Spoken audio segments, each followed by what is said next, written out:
3 months after Tyler Jones was fired from Vintage Church, the congregation is being asked to take a survey.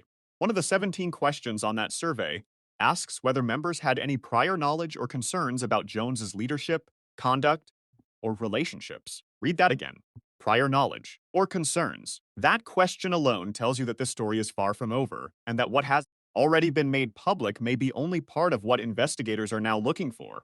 This is the latest update on the Tyler Jones and Vintage Church story, and there is a lot to unpack. For those who need context, Tyler Jones was the founding pastor of Vintage Church in Raleigh, North Carolina, and the vice president of the Acts 29 church planting network. He was fired in February after being confronted by elders about a multi-year extramarital relationship. He did not come forward willingly. He was backed into a corner and then acknowledged what he had done. We covered that story in detail in our previous episode. Link is in the description. Today, we are looking at the significant new developments that have emerged since then, including who investigators think the victim was, what Vintage Church is now being forced to admit about its culture, the striking failure of its leadership structure, its long history with Mars Hill culture, and the deeply troubling way church leaders continue to describe what happened. Vintage Church has hired Guidepost Solutions to conduct the independent investigation. If that name is familiar to you, it should be. Their involvement here is a signal that this church, at least at this stage, is not treating this as an internal housekeeping matter. At the June 3rd members' meeting, Vintage's Director of People and Organizational Development, Darrell Martin, told the congregation that the survey is the biggest piece of this whole thing and urged people to be honest. And when you look at what the survey is actually asking, you understand why. One question asks respondents whether they had prior knowledge or concerns about Jones's leadership, conduct, or relationships. Another asks whether women at the church have been supported, valued, heard, and safe. Another asks whether members have observed or experienced any problematic opinions, attitudes, barriers, or issues related to gender. These are not generic organizational health questions.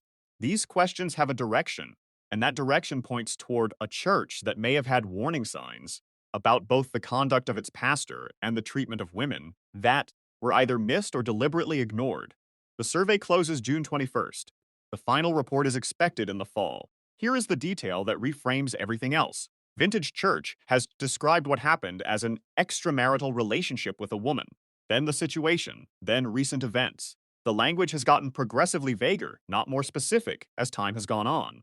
But former church members and staff, speaking to the Roy's report, say they believe the woman involved was not someone from outside the church.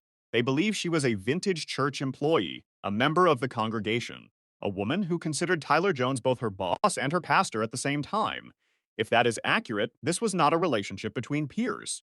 This was a woman whose employment and her spiritual care were both under the authority of the same man. That is a textbook power imbalance.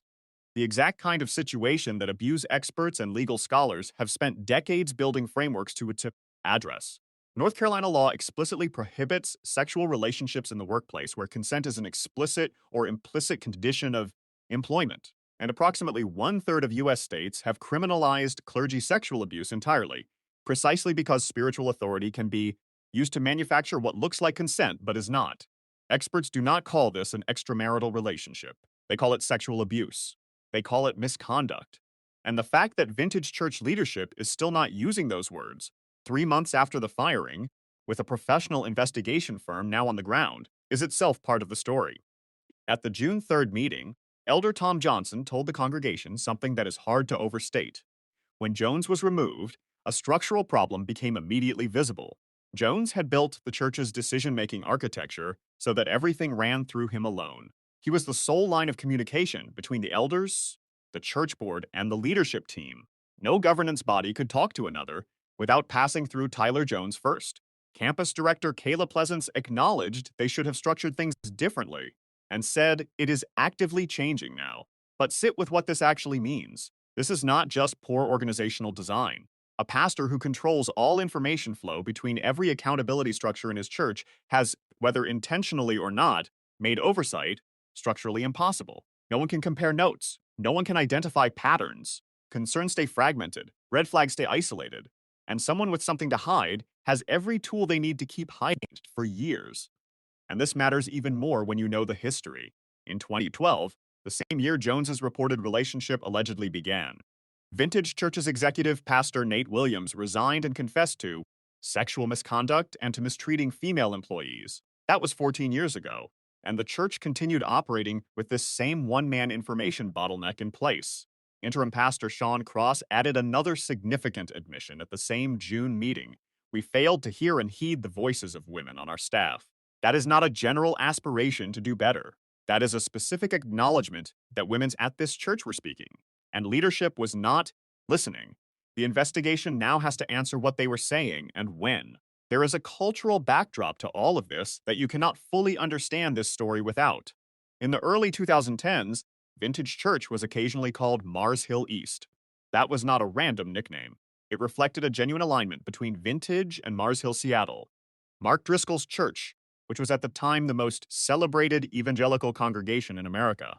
Mars Hill promoted a theology of male authority, female submission, and pastoral power that was near absolute. It was magnetic, it was growing, and then it collapsed, not just because of Driscoll's personal conduct, but because the entire system had been built to make him unaccountable. The parallels at Vintage are uncomfortable.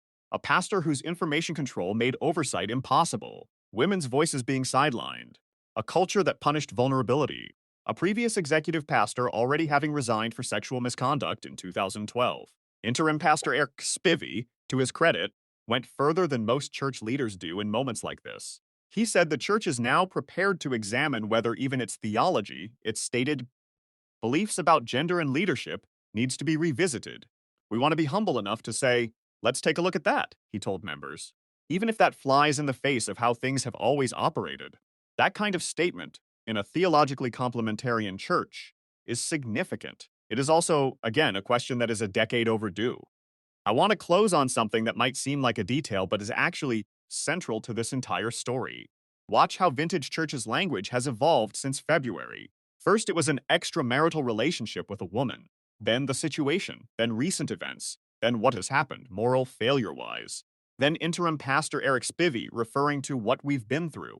What we've been through, as if the institution is the primary sufferer in this story. And then there is this. At the June 3rd meeting, when Daryl Martin was asked to describe what Guidepost is investigating, his phrase was, the things they are investigating. The things. Not the abuse, not the misconduct, not even the situation, the things. That word choice is a theological and ethical declaration, whether or not it is intended as one. It tells you who the church is centering in this narrative. And the pastoral care owed to the woman at the center of this story demands something far more honest than that. The church says it is planning a sermon series on repentance at the start of the school year, before the Guidepost report has even been submitted. Interim Pastor Cross did say directly that the church has a debt and a duty of love to the people who have left and cannot come back. That is the right framing. But a debt is only paid when the debtor does something concrete. Words in a member's meeting, however sincere, are not the payment. The Guidepost report will be. What Vintage Church does with that report, whether they publish it fully, whether they reach the woman involved directly, whether they name what happened by its proper name, that will be the real measure of whether this is genuine reckoning or institutional self-preservation. The survey closes June 21st. The report comes in the fall. We will be watching. If this video added to your understanding of this story, please like, subscribe, and share it with someone who needs to hear it. Comments are open. I want to know what you think. God bless you. I'll see you in the next one.